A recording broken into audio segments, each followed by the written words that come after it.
explain this, alright, CC.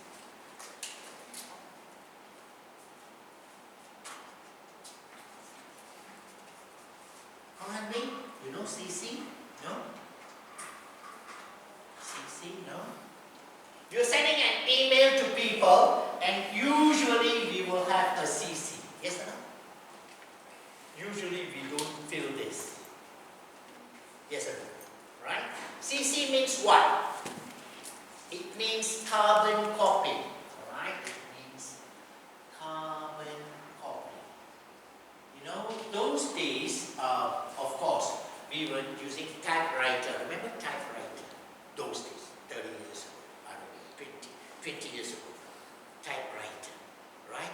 If I want to send a message or a letter to A1, but I also want to send a copy to Noah, then I have to put a carbon paper. Then I get 2 copies, right? You all know carbon copy. You are the new generation. It's okay, don't worry. We are not using it anymore. Alright? Nowadays it's easy. When I say emails, we say email address, send, right? Alright? Send. Example, ub.com.my. Example. Alright? CC. Lucia.com.my.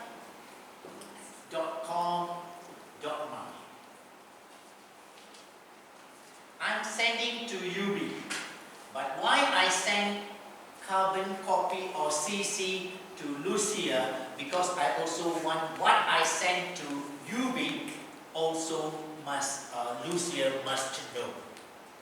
But it is about UB, it's not about Lucia.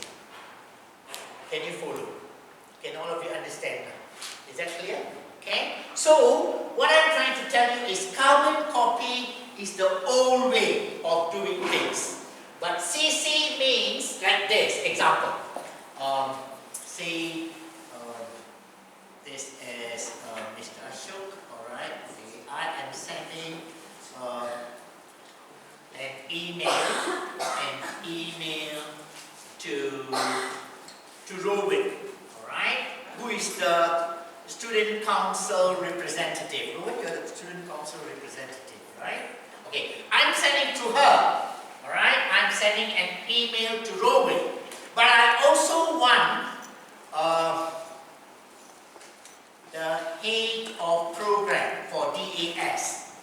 Alright? Miss Elaine to know what I'm sending to Robin. So Miss Elaine would become the CC. Can all of you understand? Is it clear? Can you understand? The message is to Robin. But because it's related to a DAS student and it is also, you know, head of program should know what's happening. So that email CC to this person also. That is CC, carbon copy. King can understand. Robin can understand. This Robin can understand. Is it clear now? Okay. So CC means you are sending to people who should know, but they are not directly related. They are not directly involved. Can understand now? Is that okay? Okay.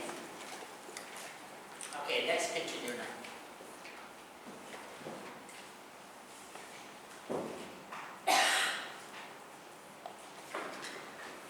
Lina can understand it. Yeah. One common aggregation of email is that people are being included in the CC list just for the sake of it, or are being forwarded copies of long messages that they don't really need to see. Some people forward messages without even a courteous note to tell the reader why it is being forwarded in the first place. And way too many people are clicking reply all. Don't click reply all, right? When only the sender needs to see the reply. The sender needs to reply, not everybody. Not everybody in the CC. CC is just for information. result is that everyone else is receiving a copy of a message that they don't need to read. Meaning that they have to open them, read them and delete them. Alright? Sometimes it's not related to you, you can delete straight. No need to open even, just delete, you know. Writing everything in one long paragraph. Never do that. Alright? Always break it up. Okay? A good email. You see, keep emails short and, how can I say, straight to the point. Don't waste writing a lot of paragraphs. Alright? If it is just one message, one paragraph. If not, 3 paragraphs. Why 3 paragraphs?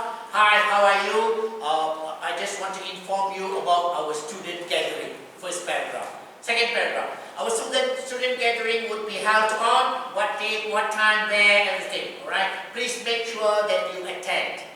Final paragraph. Thank you so much. See you there. Get all of you follow now? Alright? So keep it straight to the point. Okay? So don't write everything in one long paragraph. Alright? Long-winded sentences, repetitions, lack of paragraphing, or no space between paragraphs makes it clear that the writer has not tried to make his or her message reader-friendly. I want you to understand reader-friendly. That's why I say, even in your exam paper, A, skip a line. Can you understand now? Skip a line. Alright? Some people still don't skip a line. You must learn to skip a line. One paragraph, skip a line. Second paragraph. Is that okay? Can you understand? Yeah? That's how you must become user-friendly. Don't try and cram everything. Then it becomes difficult for the reader. That's why I train you. Question 1. A, C, skip a line. B, D, skip a line. C, A, you become user-friendly. Is that okay now? Don't cram everything. Is that okay? Okay? Alright? So that's why, become user-friendly in your email. Alright? Reader-friendly. Some messages just ramble on and on, showing no respect for the reader's time or ease of understanding. When I receive an email that's all one huge paragraph, it's impossible to focus, to pick out the main points, to find any action items, or to respond effectively. Make it easier for your readers by structuring your messages logically and by leaving a blank line. Skip a line, blank line, between your short paragraphs. For help in structuring a message, okay, number 8. Vague messages with details missing. Don't have messages which are vague, not clear. Vague means not clear. Is that okay? Alright? Vague, they're not clear. Alright? If you've ever read an email and wondered what you are supposed to do, you know how frustrating this can be. People tell me they often find it difficult to figure out what action is needed. Email messages are often sent in such a rush that the writer does not plan the message beforehand and makes no effort to structure it properly. Other writers ramble on, that means they write on and on and on and on in long-winded episodes that miss the point altogether. Such messages will rarely achieve their objectives and will only serve to frustrate and confuse. Alright? So please be careful. Your messages must be very clear. What do you want people to do after reading it? Must be very clear. Another concern is when the sender asks you 2 questions and you answer only 1. This will create more work for everyone and will also cause frustration and may even damage the relationship. Before you click send, scan through the sender's email again to make sure you have answered all points. Make sure you include all essential information, dates, times, places, names, action points. Otherwise, that inevitable ding-dong will begin. Alright? That means you have not really answered the questions, wasting time and causing frustration. Again, it comes back to you reading carefully to ensure everything is included and nothing is missed. So every time, read an email, understand, you reply. When you reply, read one more time. Check back with the original email. Have you answered? Have you answered that email? All the necessary details. Then only send. Is that okay now? Alright? So these are some of the tips that we need to be very, very clear. Using unfriendly tone. Please be careful. It's very difficult to convey emotions in our writing.